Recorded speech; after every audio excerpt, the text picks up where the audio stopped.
Plumbers' complaints, we have heard them over and over again.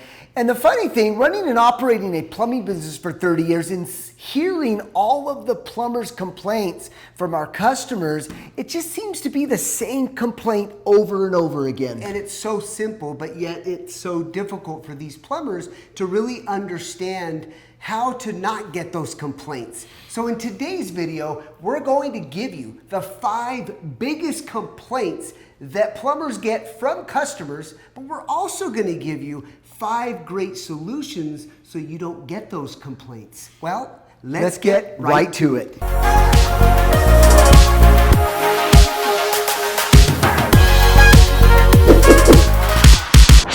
Welcome, my name is Dave Schulke. And my name is Jim Schulke. We've been plumbers for over 30 years. So if you can imagine, we've heard our fair share of complaints. Well, actually, I deal a lot with the complaints. Over the last 30 years, you know, Dave and I have different roles in our business. And I don't know how I took on that role, but I took on the role of the complaint. It's because I'm a better plumber, guys. But anyways, let's get right to it. Yeah, that's the complaint number 1. The biggest complaint is, what do you think, Dave?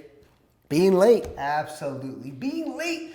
David and I, when our technicians are running late, that right there is one of our biggest pet peeves, because it's so simple. So simple. When that customer's calling the office asking, hey, where's your technician? Where is the plumber? That right there, in my book, is completely unacceptable. Absolutely. One of the biggest things, if you look at online reviews today, like Yelp and BBB, a lot of the reviews are always showing up late or didn't show up at all. That's insane in today's business. Yeah, and the solution to that, guys, is pretty easy. Look, if that is a consistent issue in your organization or you as a human being, give that plumber a 2 to sometimes a 4-hour window time. Yep. Now, with that, you also want to let the customer know, look, we understand that your time is valuable. We're going to give you a 4-hour window time,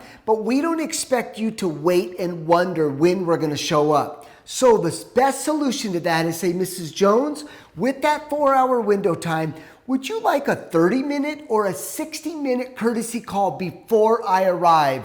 What that does, guys, it allows the customer to go run errands and do what they need to do, bringing them a better experience to the service call. Yeah, absolutely. So either if technicians that are running, that are a little slower as far as their performance level, just give them one morning call or give them an afternoon call. That really sort of slows them down and provides a great customer experience.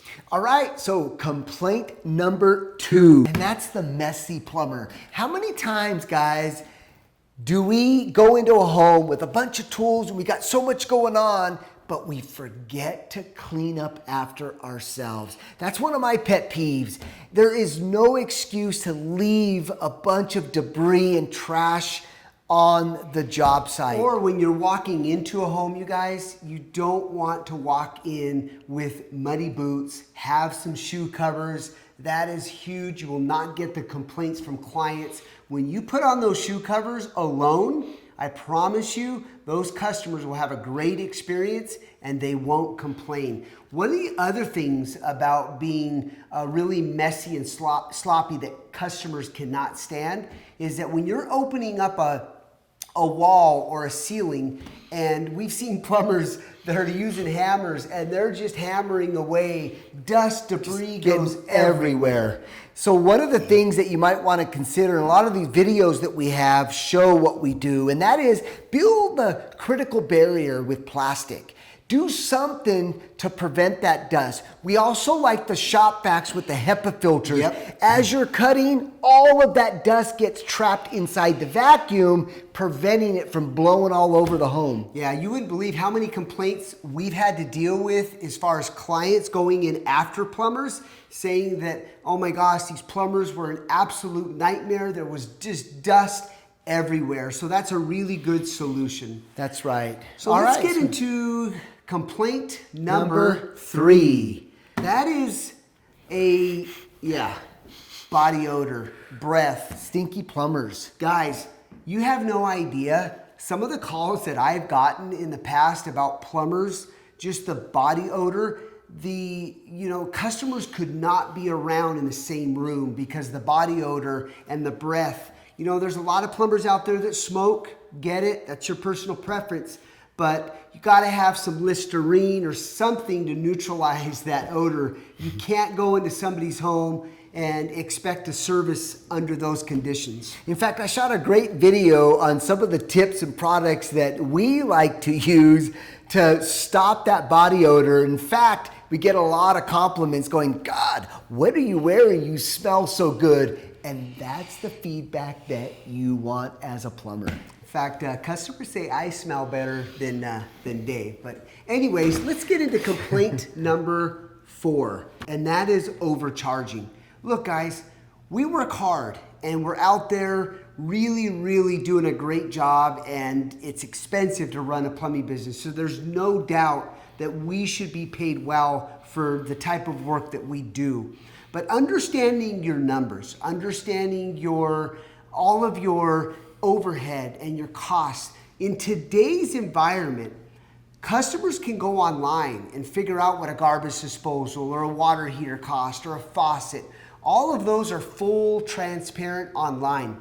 So what we've developed or sort of learned is the ability to be transparent with our clients. So when something is too much to the customer, we let them know exactly what our costs are, and that really neutralizes the complaints.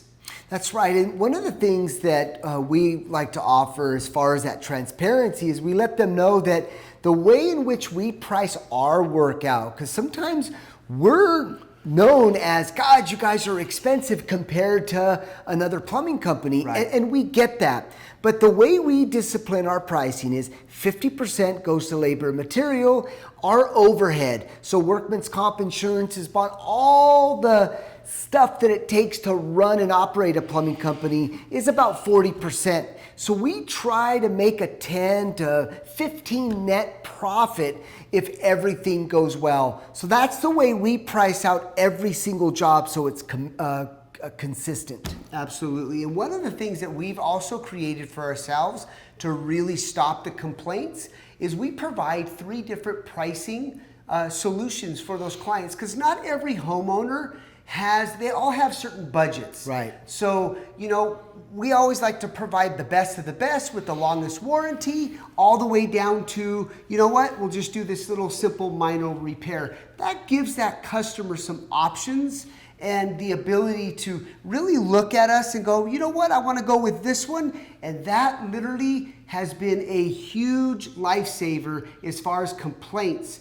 to overcharging. And complaint number 5 is poor workmanship. In fact, we just finished a video showing you the most recent poor workmanship plumbing connections we've seen in a long time. Hey guys, it's so important to have the right parts on your truck so you have the ability to do good quality work. Go the extra mile and buy good quality material is also very important. As plumbers, you should be proud of the workmanship. After you're completely done with whatever plumbing project you just completed, you should be able to do a walkthrough with that client so you don't get the complaints, and you should reveal exactly what you did. Your solder joint should be nice and clean. Yep. Your all of the faucets, everything that you do, wipe them down and make it look like a first class, a master plumber went in there and did the work. And guys, if you're stuck on a job and you need help and you're just not quite sure, maybe get on FaceTime with the master plumber to guide you through that. That is a big help in making you a better plumber so you don't have to deal with that poor workmanship complaint. Yeah. It's not worth it. Well, and beyond the complaints is poor workmanship. It leads to massive damage to homes. We have seen thousands and thousands of dollars that are going from these plumbers that did a $500 job or a $200 job, yep. And now they're spending $2,000 or $3,000 just because of poor quality workmanship. So the complaint is one thing, but having to go back and pay for all of the damages, It's not worth it. Not worth it. Hey guys, leave your comments down below. We'd like to hear some of the complaints that are outside of those 5 that we just revealed. And more importantly, the solutions that we offered. Give us your feedback in respect to maybe different approaches to these complaints, like overcharging or being late. Love to get your comments. Hopefully this video helped. As always, Thanks for watching.